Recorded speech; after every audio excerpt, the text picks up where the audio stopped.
오늘 저에게 주신 하나님의 말씀은 요한복음 18장 28절로 40절 말씀입니다.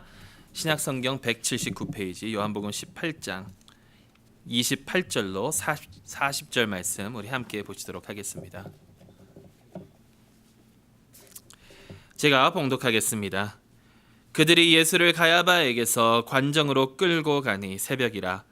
그들은 더럽힘을 받지 아니하고 유월절 잔치를 먹고자 하여 관정에 들어가지 아니하더라. 그러므로 빌라도가 밖으로 나가서 그들에게 말하되 너희가 무슨 일로 이 사람을 고발하느냐?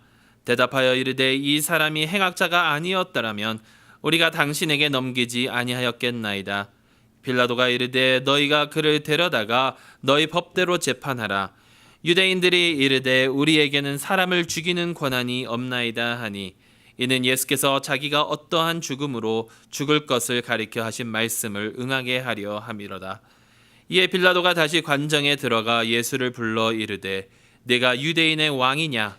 예수께서 대답하시되 이는 내가 스스로 하는 말이냐? 다른 사람들이 나에 대하여 내게 한 말이냐? 빌라도가 대답하되 내가 유대인이냐? 네 나라 사람과 대제사장들이 너를 내게 넘겼으니 내가 무엇을 하였느냐? 예수께서 대답하시되 내 나라는 이 세상에 속한 것이 아니니라. 만일 내 나라가 이 세상에 속한 것이었더라면 내 종들이 싸워 나로 유대인들에게 넘겨지지 않게 하였으리라. 이제 내 나라는 여기에 속한 것이 아니니라. 빌라도가 이르되 그러면 내가 왕이 아니냐? 예수께서 대답하시되 내 말과 같이 내가 왕이니라. 내가 이를 위하여 태어났으며 이를 위하여 세상에 왔나니 곧 진리에 대하여 증언하려 함이로다. 무릇 진리에 속한 자는 내 음성을 듣느니라 하신대 빌라도가 이르되 진리가 무엇이냐 하더라. 이 말을 하고 다시 유대인들에게 나아가 이르되 나는 그에게서 아무 죄도 찾지 못하였노라. 유월절이면 내가 너희에게 한 사람을 놓아주는 전례가 있으니 그러면 너희는 내가 유대인의 왕을 너희에게 놓아주기를 원하느냐 하니 그들이 또 소리를 질러 이르되 이 사람이 아니라 바라바라 하니 바라바는 강도였더라. 아멘. 살아계신 하나님의 말씀입니다. 우리 잠시 기도하고 하나님 말씀 듣도록 하겠습니다. 하나님 아버지 감사합니다. 다시금 저희를 주님의 전으로 이끌어 주셔서 주님의 말씀을 들을 수 있는 기회 허락하여 주시니 감사드립니다. 아버지 하나님 오직 주님의 진리만 선포되게 하여 주시고 그 진리로 말미암아 이번 한 주간도 저희의 삶도 주님께 영광 돌리는 산 제사로 드려 올려질 수 있도록 인도하여 주시옵소서. 예수 그리스도의 이름으로 기도드리옵나이다. 아멘. 요한복음 계속해서 보고 있습니다. 이제 18장에서 이제 21장까지만 남았는데요. 오늘 저희가 접한 본문은 예수께서 지난주에 저희가 함께 봤듯이 잡히시고 그 다음에 빌라도 앞에서 재판당하시는 부분이 저희가 오늘 읽은 그런 부분입니다. 근데 읽지는 않았지만 지난주에 봤던 내용과 오늘에 봤던 내용 그 사이에 예수님께서 그 대제사장 앞에서 심판을 당하시는 재판을 당하시는 그런 모습도 이렇게 기록되어 있습니다. 그 재판은 사실 유대인들의 법으로는 잘못된 그런 재판입니다. 오늘 저희가 본 말씀 중에 28절에 그들이 예수를 가야바에게서 관정으로 끌고 가니 새벽이라. 그들은 더럽힘을 받지 아니하고 유월절 잔치를 먹고자 하여 관정에 들어가지 아니하더라라는 그런 대목이 있습니다. 유월절이 이제 다가가 왔고 유월절 잔치를 함께 먹으려고 하면 자기의 몸을 자기의 자신을 깨끗하게 해야 하는 그러한 관례가 있는데요.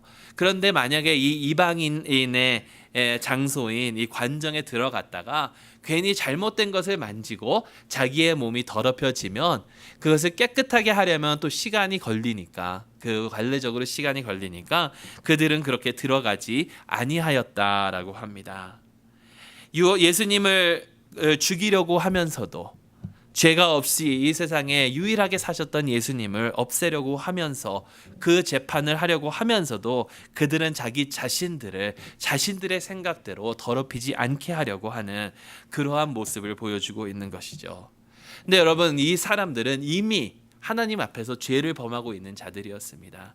아니 하나님 앞에서 자기 자신들이 세워놨던 그런 관례마저도 이렇게 어기고 예수님을 없애기 위해서 노력하는 그런 자들이었죠.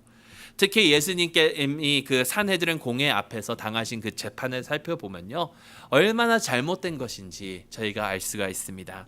오늘 저희가 읽은 이 요한복음 18장 외에 다른 공관 복음서를 보게 되면 여기에 대한 여러 가지 정황들이 나오는데요. 이것들 중에 잘못된 것들을 몇 가지만 살펴보면요, 첫째로 밤중에 재판한 것이 잘못되었다라는 것입니다. 예수님을 밤에 붙잡고 그대로 대제사장 앞에 끌고 가서 밤중에 재판을 한 것인데, 이 재판 가운데 하나님의 빛으로 올바른 진리를 보게 하여 달라는 의미로 밤에는 재판을 하면 안 되지만, 그들은 예수님을 없애기에 너무나도 현혹된 나머지 밤중에 재판을 했다라는 겁니다. 그리고 마태복음을 보면 거짓 증인들과 또 거짓 증거들을 내세웠다라고 기록되어 있습니다. 그리고 또 요한복음 18장에 나오는 내용 중에 예수님께서 대답을 하실 때에 그게 대제사장 앞에서 할 말이냐, 그렇게 대제사장을 대할 수 있느냐라고 하면서 어떠한 사람이 손으로 예수님을 때렸다라는 기록이 있습니다. 사실 재판 중에 그 재판을 당하는 사람이 그 어떠한 주변의 어떠한 사람으로부터라도 이렇게 맞지 않도록 이렇게 보호를 해줘야 되는데, 예수님께서 손으로 맞도록 방치해 둔 것마저도 잘못되었다라는 것이죠. 그리고 사형형을 같은 날 내린 것 또한 잘못되었다라고 합니다. 유대인의 그 법에 보면 사형 선고는 같은 날 한 번에 재판하고 첫날 사형 선고는 내릴 수가 없습니다. 이것은 아마도 사형 같은 그 중대한 그런 문제는 사람들이 정말 이성적으로 생각하기 위해서 한 것이 아닐까 생각을 해봅니다. 첫날 재판을 하게 되면 그 죄인으로 말미암아 사람들이 굉장히 감정이 들끓어오르겠지요. 그런데 그 감정에 치우쳐서 그릇된 재판을 내릴까봐 첫날은 사형 선고를 내리지 못하게 하는 그런 규정이 있음에도 불구하고 이들은 그날 밤 재판을 하면서 바로 예수를 사형으로 사형 선고를 내렸다라는 것이죠.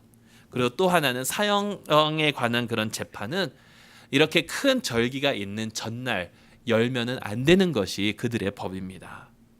이렇게 그들은 자신들의 규정까지도 어기면서 예수를 죽이려고 했습니다.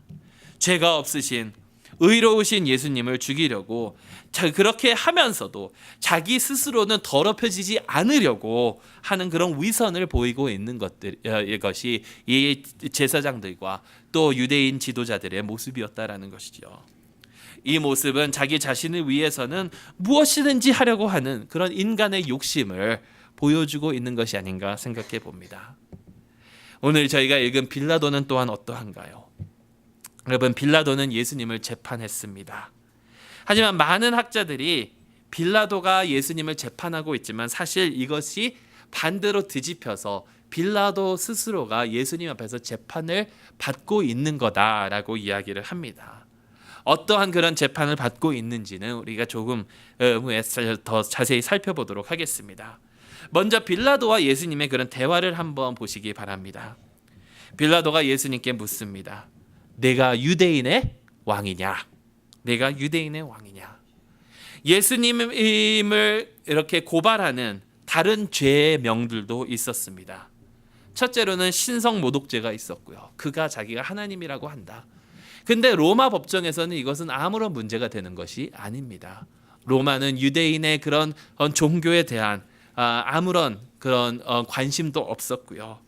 근데 또 다른 거는 가이사에게 세금을 내지 말라고 이 사람이 한다라는 그런 죄명이 있었죠. 근데 이것은 거짓된 것입니다. 왜냐하면 예수님께서 가이사에게 세금을 내지 말라고 한 적이 없으십니다. 오히려 가이사의 것은 가이사에게, 하나님의 것은 하나님께 드리라라고 말씀하셨지 가이사에게 세금을 내지 말라고 하지는 않으셨습니다. 군중을 선동했다라는 그런 죄명도 있습니다. 이 사람이 군중을 선동해서 질서를 어지럽히고 있다. 물론 이것은 큰 죄입니다. 만약에 이것이 사실이라면 큰 형벌을 받아야 마땅한 것이죠. 그렇지만 이런 모든 것보다도 지금 빌라도가 관심이 있는 것, 빌라도가 가장 크게 생각하는 것은 예수님께서 스스로를 왕으로 생각하느냐라는 것이죠. 왜냐하면 예수께서 스스로를 왕으로 칭한다라면 가이사에게 도전을 하는 것이기 때문에 큰 문제가 된다라는 것이죠. 그래서 빌라도는 묻습니다. 네가 유대인의 왕이냐? 예수님께서 대답을 하시죠. 네가 스스로 하는 말이냐? 아니면 다른 사람들이 나에 대해서 내게 한 말이냐? 내가 스스로 한 말이냐? 아니면 다른 사람들이 나에 대하여 내게 한 말이냐? 그러면 저는 처음에 사실 이 말씀을 읽으면서 왜 예수님께서 이렇게 대답하셨을까? 사실 잘 이해가 가지 않았습니다. 근데 계속해서 이 말씀을 읽으면서 묵상을 해보니까 예수님께서 그렇게 하신 데에는 이유가 있다라는 것이죠. 빌라도가 스스로 지금 네가 유대인의 왕이냐라고 물어보는 그 질문이 빌라도가 스스로 로마인의 관점에서 예수님께 던지는 질문이냐, 아니면 다른 유대인들이 이 사람이 우리의 왕이라고 합니다 하니까 다른 유대인들의 그 관점에서 하는 것이냐, 즉 로마인의 관점에서 왕이냐는 것을 물어보는 건지 유대인의 관점에서 왕이냐는 것을 물어보는 건지를 예수님께서 되묻고 계신다라는 것이죠. 이것은 매우 중요합니다. 왜냐하면 어떤 관점에서 묻느냐에 따라서 예수님의 답이 달라지기 때문입니다. 로마인의 관점에서 만약에 이것을 물어본다라는 것은 이 세상에 이 로마 제국을 무너뜨릴 왕이냐, 그렇다면 예수님께서 대답하시는 것이 그러한 의미로는 나는 왕이 아니다라는 것이죠. 근데 유대인의 관점에서 유대인의 그 하나님의 나라의 왕이냐라고 물어보시는 것이라면 그건 또 대답이 달라지게 된다는 것입니다. 이것은 빌라도가 알아서 이렇게 대답을 합니다. 내가 유대인이냐? 네 나라 사람과 대제사장들이 너를 내게 넘겼으니 내가 무엇을 하였느냐? 빌라도는요, 유대인의 종교에 전혀 관심이 없었습니다. 단순히 그가 알고 싶었던 것은 이 가이사에게 도전이 위협이 될 만한 사람이냐 아니냐예요. 나는 로마인의 관점에서 그것을 너에게 묻는 것이다 라고 예수님께 빌라도가 말하고 있죠. 그때 예수님의 대답은 이것입니다. 내 나라는 이 세상에 속한 것이 아니니라.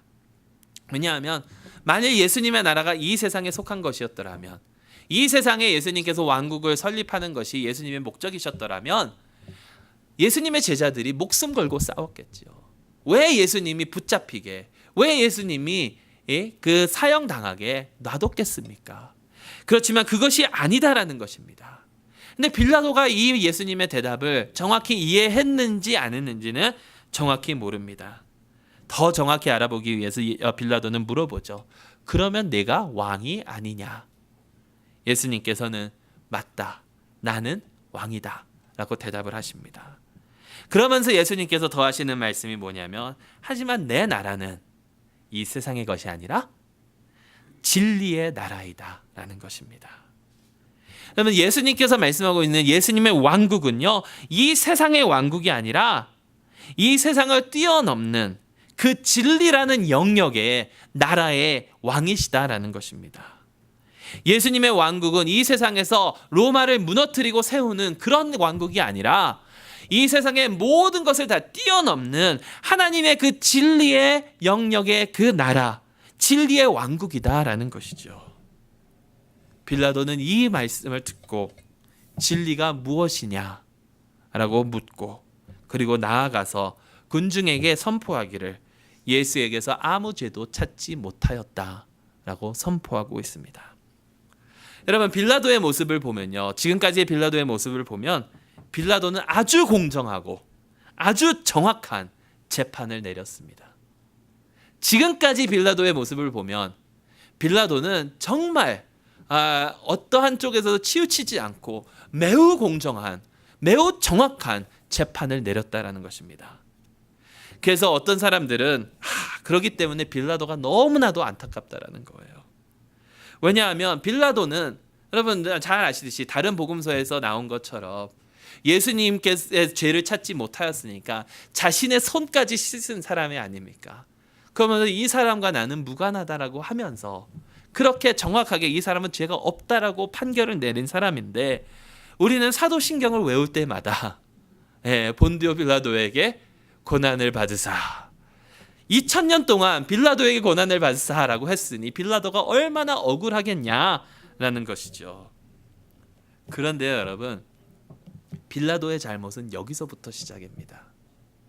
빌라도의 잘못은 바로 이 순간부터 시작이다라는 거예요.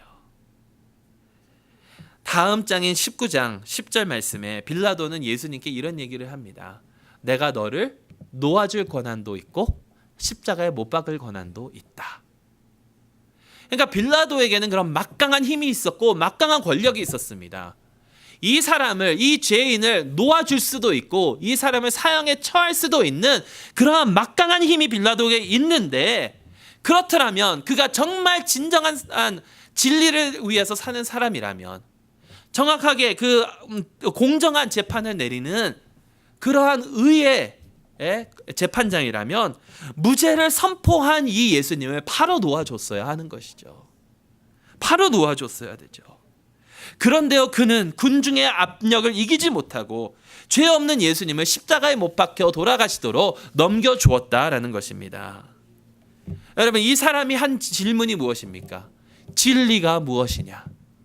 그런데 여러분, 이 질문은요, 예수님께서 내가 진리의 왕국의 왕이다라고 하시니까 그렇더라면 나에게 진리를 깨닫게 하여 주시옵소서. 정말 진리가 무엇입니까? 진리를 정말 알기 원해서 하는 그 질문이 아니라 진리가 뭔데? 라고 그냥 비웃는, 관심이 없는 그러한 질문이었다라는 것이죠. 여러분, 빌라도는요, 진리에 관심이 없었습니다. 오직 자기 자신의 위치와 이득만 생각하는 자였습니다. 내가 괜히 예수를 놓아줬다가, 이 사람이 아무리 죄가 없지만 이 사람을 놓아줬다가 군중들이 일어나면 어떡할까? 그것이 두려워서 진리의 왕이신 예수님을 넘겨주었다라는 것이죠. 여러분, 그러기 때문에 이 재판은요, 예수님이 빌라도 앞에서 재판을 받으신 것이 아니라 빌라도가 예수님 앞에서 재판을 받으신 거다라는 겁니다. 예수님 앞에서 재판을 받았을 때에 그는 진리 앞에 서지 못하고 넘어지고 말았다라는 것이죠.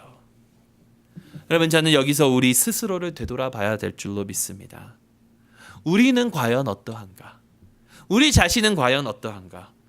진리의 왕이신 예수님 앞에서 우리는 어떠하냐라는 것입니다. 여러분, 예수님을 만나게 되면요, 예수님이라는 분을 만나게 되면 누구나 다, 이 세상에 사는 모든 사람들은 다 스스로 이 예수님이 어떠한 분이신가 결정을 내려야 합니다. 예수님이라는 존재를 내가 만났을 때에 이 예수님이 누구인지, 내가 어떤 분으로 받아들여야 되는지 우리 모두가 다 스스로 결정을 내려야 한다는 것이에요. 예수님을 과연 누구로 생각을 하는가? 여러분, C.S. 루이스는요, 예수님에 대하여 인간이 보여줄 수 있는 반응은 딱 세 가지라고 봅니다. 하나는요, 예수님에 대하여 우리가 내릴 수 있는 결론 세 가지 중 하나는 예수님은 미친 자입니다. 정말 머리가 돌은 그런 자이라는 거예요. 아무런 이론이 맞지도 않고 정말 미친 자라는 결론을 내리거나, 그것이 아니라면 두 번째로 내릴 수 있는 결론은 예수님은 정말 위대한 사기꾼이라는 겁니다. 왜냐하면 2000년 동안 수십억이 되는 그 인구를 다 속인 사람이 될 수밖에 없지 않습니까? 나는 왕이라, 나는 하나님의 아들이다, 이렇게 칭한 것이, 그것이 사실이 아니라면 예수님은 미친 자 아니면 사기꾼밖에 될 수 없다라는 거예요. 이 두 가지가 아니고 세 번째라면 예수님은 정말 예수님께서 말씀하신 대로 하나님의 아들이시다라는 겁니다. 여러분, 많은 사람들이 예수님은 4대 종교의 창시자 중 하나이고 정말 좋은 가르침을 주신 좋은 스승이라고 얘기하는데, 여러분, 예수님께서 하셨던 그런 일들을 살펴보시고 예수님께서 가르치셨던 그 말씀들을 살펴보면 절대로 예수님은 좋은 스승이 아닙니다. 절대로요. 그는 정말 미친 자이거나 사기꾼이거나 아니면 진실로 하나님의 아들이시다라는 것입니다. 여러분, 그렇다면 여러분은 예수님을 어떻게 받아들이십니까? 신앙생활을 오래 하신 분들은 당연히 예수님은 하나님의 아들이시고 우리의 구주시라고 답변을 할 것입니다. 그렇다면 여러분, 그 다음에 나오는 질문은 우리는 그렇게 진정으로 믿고 살아가느냐라는 것이죠.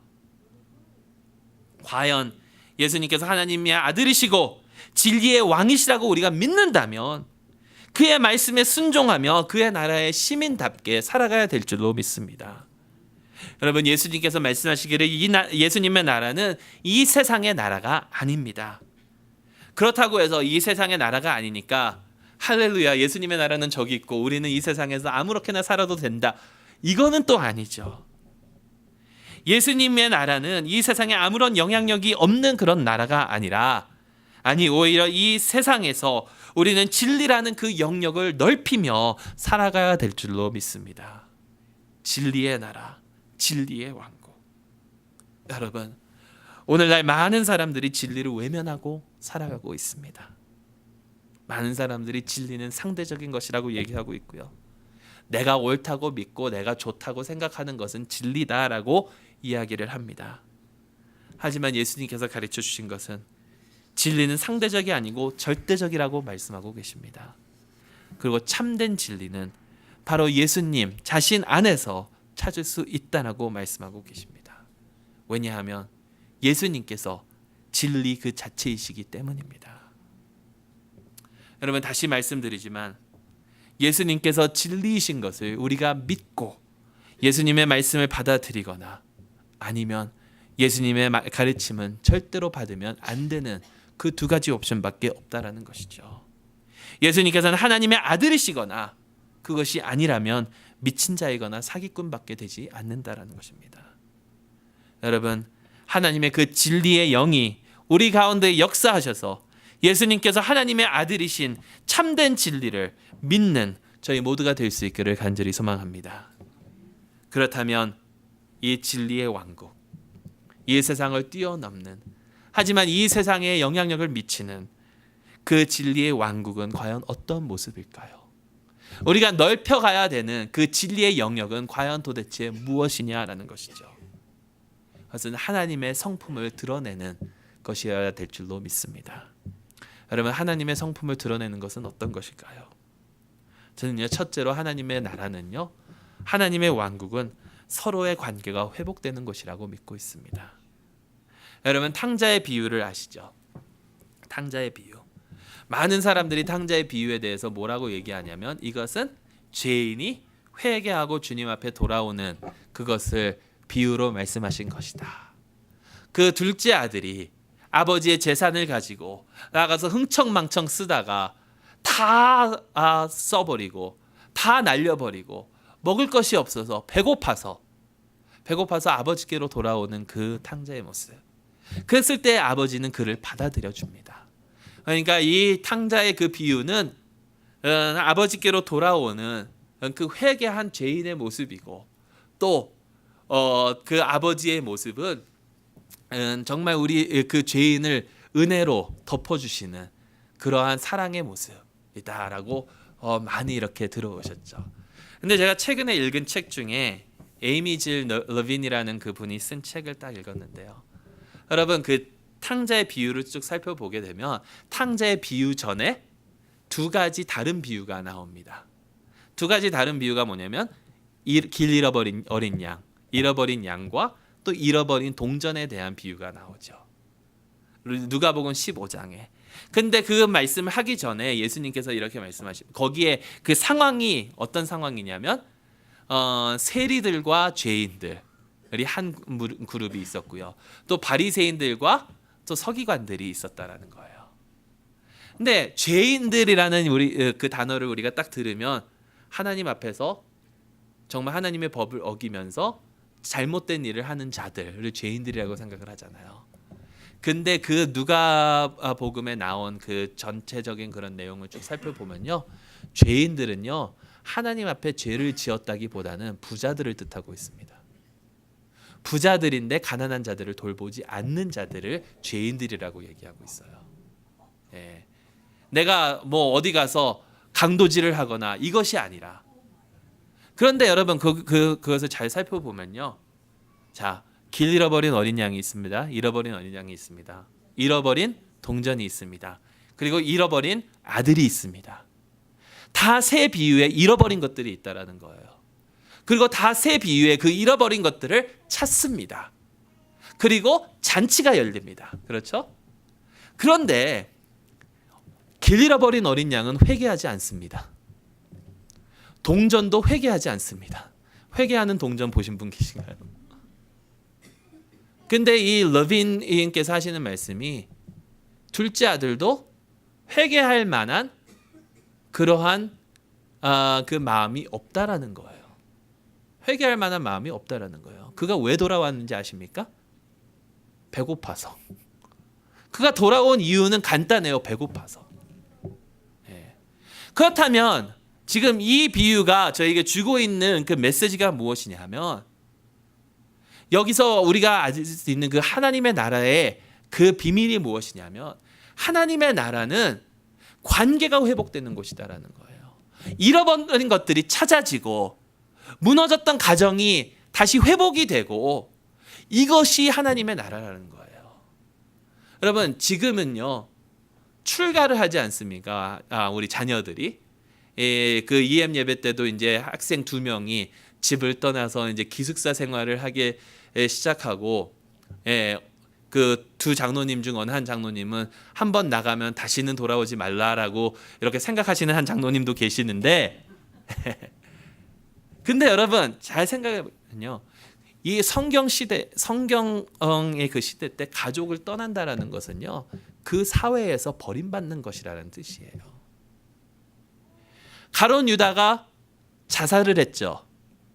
근데요, 가룟 유다가 예수님의 그 제자의 무리에서 이미 떨어져 나갔을 때는 영적으로 이미 자살을 한 거나 다름없다라는 거예요. 그런 가정에서 쫓겨난, 가정에서 끊어진 그 자의 그 관계를 회복시키는 것이 하나님의 나라의 모습이다라는 거예요. 여러분, 얼마나 관계가 그 비유 안에서 많이 무너져 있었는지 아십니까? 아버지와 그 동생의 관계가 끊어져 있었죠. 근데 형과 동생의 관계는 어쩌고요? 형이 그 동생을 향하여 뭐라 그러는지 아십니까? 아버지에게 저 당신의 아들, 당신의 아들이잖아요. 내 동생이 아니라 당신의 아들이라는 거예요. 근데 아버지는 어떻게 하시는지 아십니까? 네 동생이 아버지는 그 관계를 다시 회복시켜 주시고 싶으신 거예요. 그러니까 하나님의 나라에 하나님의 그 진리의 왕국의 모습은요. 무너졌던 관계가 회복되는 것이고요. 더욱더 나아가 이 세상의 불의한 제도들이 무너지는 것이 하나님의 나라의 모습이다라는 것입니다. 어떤 그 교수님이 이렇게 말씀을 하시더라고요. 희년의 경제학. 희년의 경제학. 여러분 희년이 언제입니까? 매 7년마다 안식년을 지내야 되죠. 매 7년마다 안식년을 지내고 7번째 안식년을 지내고 난 그 다음 해에 50년째 되는 그 해를 희년이라고 합니다. 근데 희년의 목적이 무엇입니까? 모든 빚이 탕감이 되고요. 모든 종들이 풀려나고요. 자유를 얻게 되고 회복을 얻게 되고 구속함을 받는 것이 희년의 그 목적이라는 것이죠. 여러분 사도행전 2장 42절 이후에 나오는 그 내용들, 그 모든 기독교인들이, 모든 예수님을 따르는 무리들이 자신들의 소유를 팔아 서로에게 나눠주면서 하는 그것, 여러분 이 세상과는 전혀 다른 하나님의 나라의 모습을 보여주고 있는 것이죠. 관계가 회복이 되고 사람들이 회복받고 자유를 얻는 그런 곳들이 바로 하나님의 나라이다라는 것입니다. 이 나라를 선포하시러 예수님께서 이 세상에 오셨습니다. 그렇다면 그 예수님 앞에서 우리는 어떻게 반응하시겠습니까? 그런 예수님을 우리는 어떻게 받아들이겠습니까? 빌라도처럼 진리가 무엇인데 하고 예수님을 외면할까요? 아니면 이 예수님 앞에 엎드려 그를 우리의 왕으로 영접할 것일까요? 여러분들은 어떻게 반응하시겠습니까? 기도하겠습니다. 사랑의 하나님, 참으로 감사드립니다. 죄악에 빠져 아버지 하나님 정말 주님의 심판을 받을 수밖에 없는 저희였지만 예수 그리스도께서 이 세상에 오셔서 저희를 대신하여 십자가에 못 박혀 돌아가심으로 하나님의 나라, 진리의 나라를 아버지 하나님 세워주시니 너무나도 감사드립니다. 그 진리의 나라의 왕 되신 예수님을 찬양하며 주님을 경배하며 주님을 왕으로 맞을 수 있는 믿음 저희 가운데 허락하여 주시고 주님의 나라의 백성답게 이 세상에 주님의 나라를 선포하며 살아갈 수 있도록 인도하여 주시고 도와주시옵소서. 주님의 진리를 세워나가는 저희 모두가 될 수 있도록 인도하여 주시옵소서. 예수 그리스도의 이름으로 간절히 기도드리옵나이다. 아멘.